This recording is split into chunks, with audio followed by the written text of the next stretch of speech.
belief yang selama ini kita pegang rubuh gitu ya. Iya benar. Dan terkadang saking kuatnya belief itu, kita sudah keluar itu dari penjara itu. Terus kita mikir kayaknya salah deh, aku mesti balik. Kita buka lagi pintunya, masuk lagi sendiri. Bener. Terlalu gampang bagi kita untuk ngejudge diri kita itu kurang pintar karena validasi dari orang lain itu seperti itu. Jadi ada hukum di mana kalau kamu seperti ini ciri-cirinya, ada ciri-cirinya. Kalau kamu termasuk di dalam 1, 2, 3, 4, 5 dalam ciri-ciri itu, you are smart. Kalau kamu tidak termasuk di dalam itu, then jong, gitu kan. Unlock the mental prison. Banyak di antara kita yang terkurung dalam penjara yang justru kita ciptakan sendiri. Percakapan diri kita yang tidak sehat itu memenjara kita, kemudian mensabotase diri kita. Hari ini saya, Yunitan, akan berdiskusi interaktif kembali dengan Tata. Menurut Anda, kita benar-benar terjebak nggak sih dalam penjara mental seperti ya itu?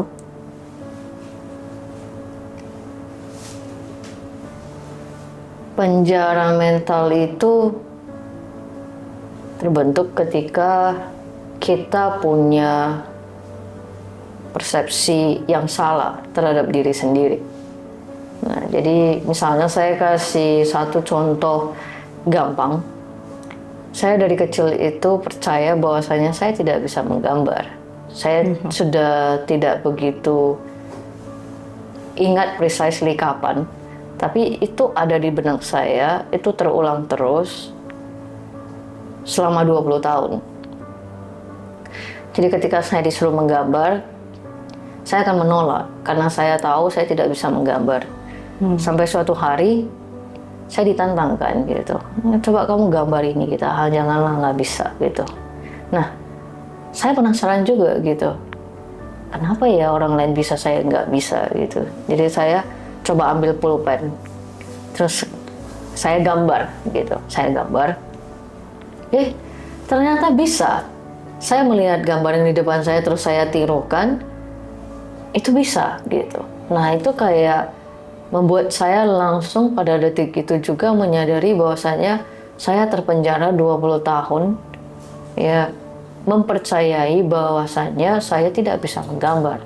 Oke, kita tidak bilang menggambar yang super wow gitu ya, tapi at least kita bisa menggoreskan garis-garis itu, membentuk mereka jadi sebuah kayak satu bentuk lah ya, satu figure gitu. Nah, seperti itu. Jadi banyak sekali sih yang seperti itu, kayak saya tidak bisa matematika, saya kurang pintar di bagian ini dan sebagainya, saya kurang pintar di bagian bahasa, saya memang orang yang pelupa. Itu sebenarnya sih sugesti-sugesti yang dikasih ke diri kita terus-menerus secara konstan. Dan dalam diam di sini tuh artinya di dalam batin percakapannya. Saking kita familiarnya, kita nggak tahu bahwasanya itu sesuatu yang merusak.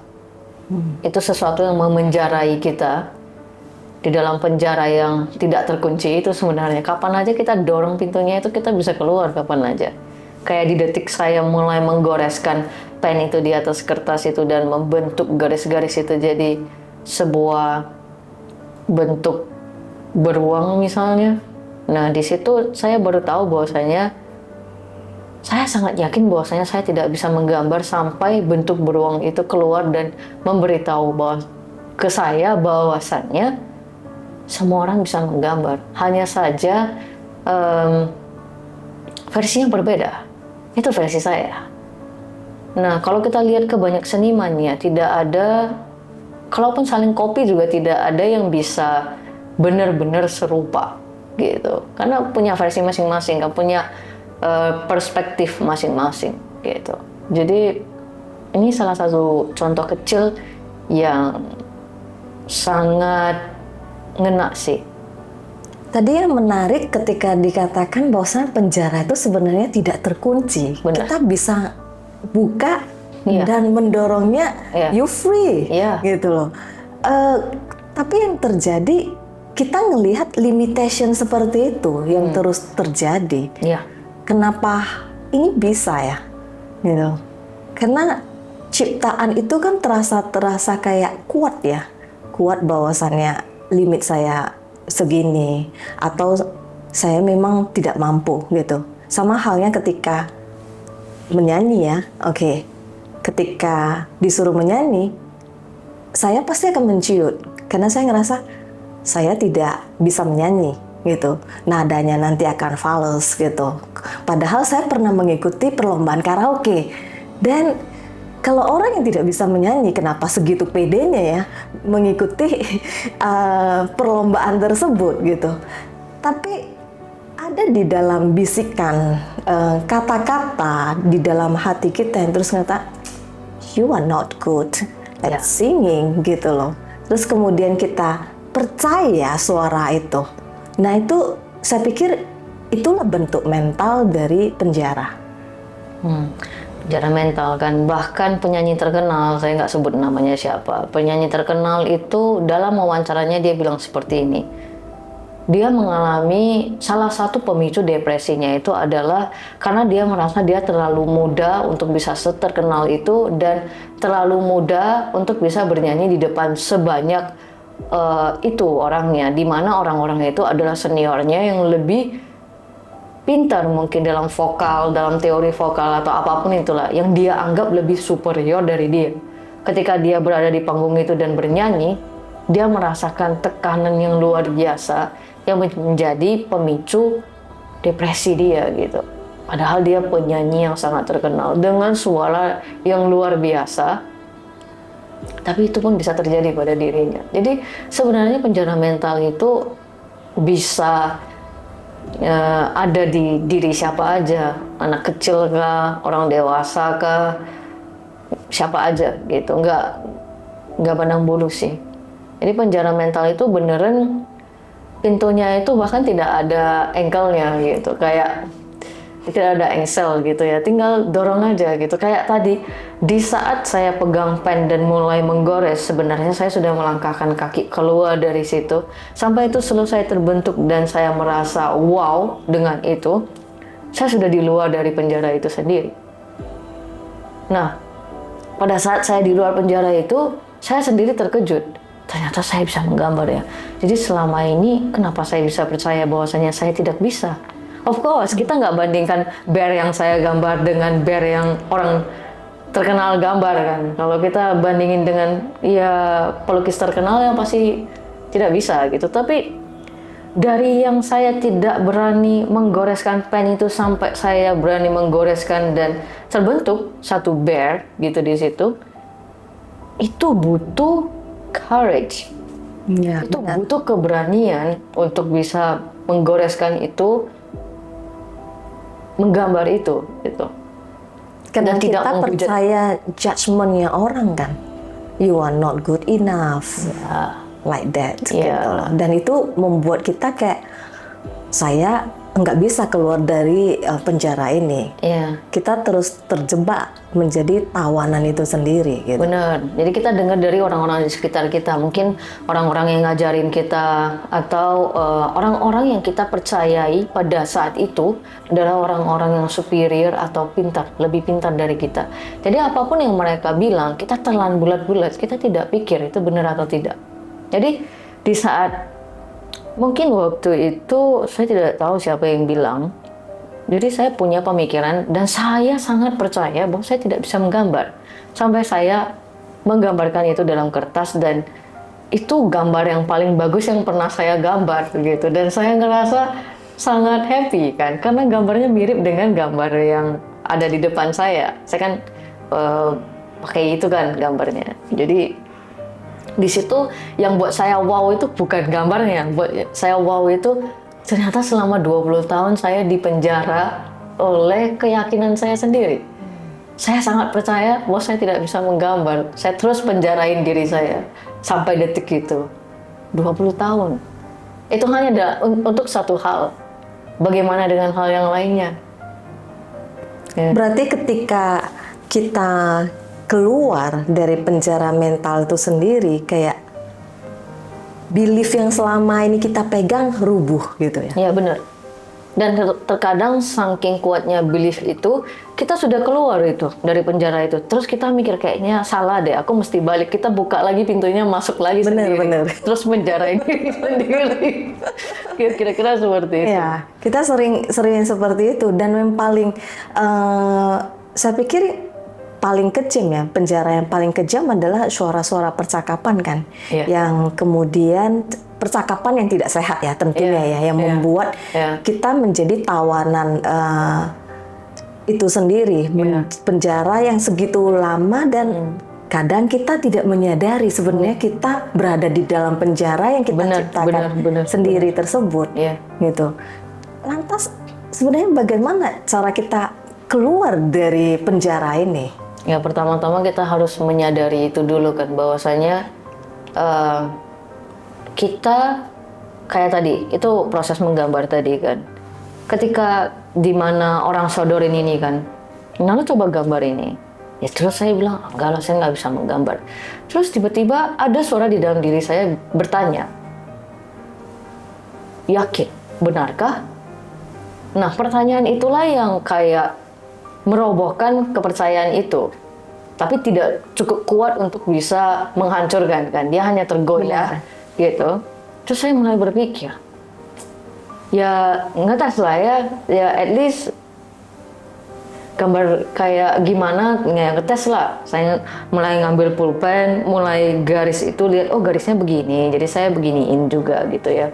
Jadi dari sana sampai selesai, ketika itu selesai, nah keyakinan bahwa saya tidak bisa menggambar itu baru benar-benar roboh ketika saya melihat bahwasanya apa yang saya gambar dengan yang diberikan contoh itu nggak beda jauh sebenarnya.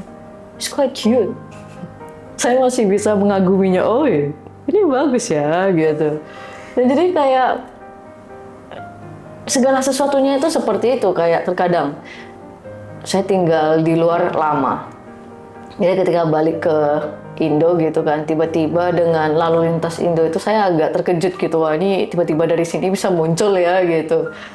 Jadi kayak, nah suara-suara yang dulu terpendam di dalam batin saya itu akan keluar. Kamu nggak boleh kayak gini, kamu harus ngerem kalau itu bukan suara saya. Setelah saya dengar dengan seksama, itu bukan suara saya. Itu suara orang lain yang terekam ke dalam batin saya. Pada saat saya panik waktu mulai menyetir, waktu saya belajar menyetir, suara-suara itu akan bilang, kamu tidak cukup baik menyetir lah, kamu menyetirnya kurang cepat lah, kurang lambat lah, kurang sign lah, kurang inilah. Itu semuanya akan bermunculan. Nah, dari mana saya tahu? Suatu hari saya lagi mengemudi, tiba-tiba ada orang kayak nyalip dari samping. Nah, tiba-tiba suara itu banyak bermunculan. Terus saya diamkan diri, saya diam sejenak gitu ya. Saya pinggirkan ke samping. Terus itu masih, karena saya sedikit kaget, jadi suara itu masih terus ada di situ. Setelah saya dengar dengan teliti, suara itu bukan suara saya, dan itu bukan dari saya, tapi itu seakan-akan itu adalah saya. Setelah saya dengar, itu orang-orang yang dulunya pernah duduk di samping saya ketika saya belajar nyetir, pernah ngajarin saya dan sebagainya. Jadi ketika saya menyadari itu, nah inilah titik di mana penjara itu mulai terbuka pintunya, mulai bergetar gitu kan. Berarti kita tahu bahwasanya ini bisa keluar gitu. Ini tidak seperti itu. Kita sudah mulai mempertanyakan itu. Benarkah seperti itu? Buktinya saya bisa menyetir, saya tidak ada yang aneh-aneh lah selama ini kan, seperti itu. Jadi itu harus kita sadari dulu gitu, bahwasanya suara-suara itu belum tentu dari kita, tapi kelihatannya mirip kita atau seperti kita karena sudah terlalu familiar, sudah terlalu lama. Suara-suara itu sebenarnya bentuk penjara verbal, ada lagi penjara visual, nah gitu, sampai penjara fisik kan. Jadi ketika kita mendengar suara-suara seperti itu, kita perlu ngapain sih dengan suara itu? Pertama kita harus menyadari bahwasanya itu bukan kita. Itu adalah bagian dari memory yang terekam di dalam batin kita.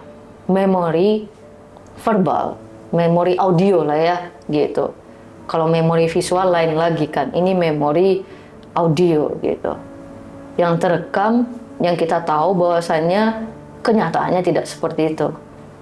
Ketika saya melihat satu gambar, dia akan bilang, kamu nggak bisa gambar, itu gambarnya sulit, begini begitu.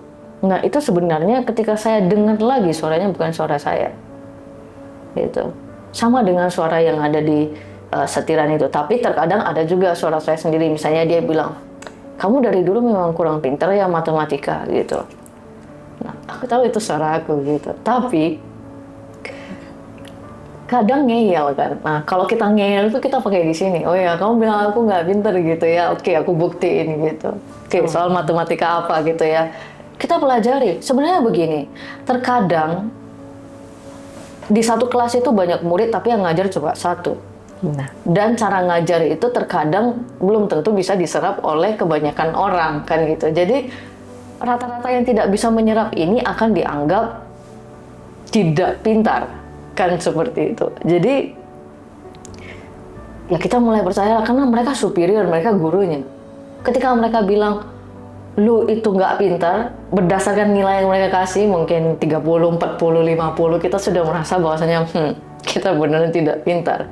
Tapi setelah diteliti, oh soalnya begini, oh begini, penjelasannya begini, oh sebenarnya cara mecahinnya begini, cara ngitungnya begini, kita bisa menghitung itu, bukan tidak bisa. Gitu. Jadi cara belajar seseorang itu berbeda. Kayak saya dulu, mama saya pengen banget saya bisa berbahasa Inggris, jadi dimasukin ke kursus bahasa Inggris yang gurunya katanya didatangkan dari UK, dari London. Oke, ternyata dalam kelas itu gurunya kebocoran, bahwasanya bilang dia di UK itu sebenarnya dia kerja sebagai tukang bangunan gitu, lay the bricks. Tapi karena dia bule, dia dibawa datang ke Indonesia untuk ngajar bahasa Inggris. Yang membuat kami 13 orang di dalam itu semuanya kewalahan karena ngantuk. Kami berjuang melawan rasa ngantuk itu karena nggak tahu dia ngomong apa. Kita cuma tahu dia itu tukang bangunan yang diimport dari UK karena dia bisa berbahasa Inggris untuk ngajarin kita gitu. Dan apa yang dia ajarin itu tidak sesuai dengan yang di buku juga. Jadi itu buat tambah bingung dan ngantuk. Jadi kita merasa bersalah, orang tua kita menghabiskan banyak uang untuk kita, tapi kita tidak bisa menerima pelajaran itu dengan baik. Alhasil kita menganggap diri kita bodoh. Tapi sebenarnya ketika saya berumur belasan tahun, saya menemukan cara yang menarik untuk belajar bahasa Inggris. Jadi suatu hari saya tuh masih musim DVD ya gitu, beli DVD yang Disney. Jadi saya dengar setiap katanya, saya ikutin. Nah, saya omong juga kayak bayi ngikutin, menciplak apa yang diomongin orang tuanya, kira-kira seperti itu. Nah, apa yang saya tidak ngerti dia bilang, saya tulis, saya cari di dictionary. Nah, saya coba rangkumkan kalau sekalimat itu disamai, maksudnya dipadukan, artinya apa gitu. Seperti itu kan. Nah, ternyata setelah seperti itu, saya jadi lebih bisa berbahasa Inggris gitu. Seperti itu. Jadi tidak ada persoalan yang menyulitkan kita di dunia ini, kita yang mempersulit diri sendiri, gitu. Karena kita nggak kenal potensi kita apa, kita nggak tahu cara mendidik diri kita sendiri. Orang lain mungkin bisa mencoba mendidik kita, tapi pendidikan terbaik itu datang dari diri kita sendiri. Karena kita paham diri kita tahu cara logika kita, berpikir kita bagaimana. Jadi gampang sekali untuk mengajari diri kita sendiri. Oh, kamu sukanya begini, kamu bisa menghafalnya begitu. Nah, saya mengingat sesuatu dengan mapping di otak saya. Nah, guru yang mengajari saya belum tentu dia bisa pakai mapping. Jadi, bukan salah dia juga dan bukan salah saya. Kita hanya berbeda. Tapi bukan berarti saya bodoh dan dia terlalu pintar. Bukan begitu juga kan. Nah, dan juga saya tidak terlalu pintar dan dia yang tidak smart, kan bukan seperti itu. Kita hanya punya cara yang berbeda, tapi terlalu gampang bagi kita untuk ngejudge diri kita itu kurang pintar karena validasi dari orang lain itu seperti itu. Jadi ada hukum di mana kalau kamu seperti ini ciri-cirinya, ada ciri-cirinya. Kalau kamu termasuk di dalam 1, 2, 3, 4, 5 dalam ciri-ciri itu, you are smart. Kalau kamu tidak termasuk di dalam itu, denjong, gitu kan. Kayak, siapa namanya itu ya? Thomas Alva Edison.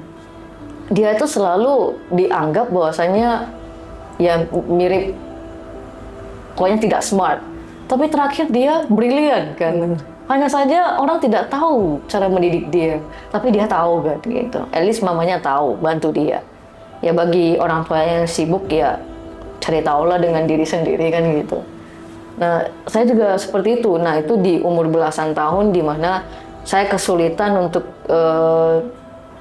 berbahasa Inggris. Ya, saya coba gitu dengan cara seperti itu. Nah, sekarang dengan bahasa yang lain juga saya buat seperti itu. Selucu mungkin, semenarik mungkin versi saya gitu. Jadi tidak ada orang yang tidak smart, tidak ada orang yang tidak bisa melakukan apa yang orang lain lakukan. So jangan terlalu menganggap tinggi orang lain juga, karena apa yang mereka lakukan itu akumulasi. Entah itu hebat bermain piano, akumulasi. Selain bakat itu akumulasi. Kita bisa menulis itu pun hebat loh, karena dari bayi kita nggak bisa bahkan pegang pensil jatuh-jatuh. Sampai itu bisa dipegang, berapa lama prosesnya kita udah lupa. Berapa lama prosesnya kita bisa berdiri dan berjalan, itu kita udah lupa. Tapi itu bangkit jatuh berapa kali. Sampai kita bisa menulis A dengan benar, nggak bengkok-bengkok, itu gimana prosesnya kita lupa. Sebenarnya kita semua berproses. Hanya saja ada yang cepat, ada yang lambat, tergantung. Lambat itu karena apa? Bukan karena dia tidak bisa, ya karena lingkungannya. Tahu nggak cara mendidik dia gitu. Kalau nggak tahu, ya masalah kan, terhambat dia. Ya kalau bukan karena masalah genetik di otaknya, ya seharusnya tidak ada masalah di performance otaknya, ya itu bisa gitu. Maksudnya dia harus tahu lah cara yang terbaik untuk mendidik diri dia sendiri gitu. Itu berlaku untuk semua sih, nggak hanya pelajaran.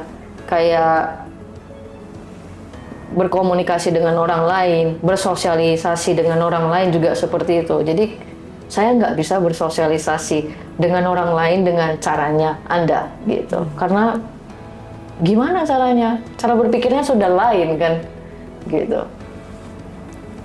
Berarti setelah ini saya akan pergi karaoke dan menyanyi karena penjaranya sudah rubuh. Wow, that's good. Mau main? Sweeten your mind.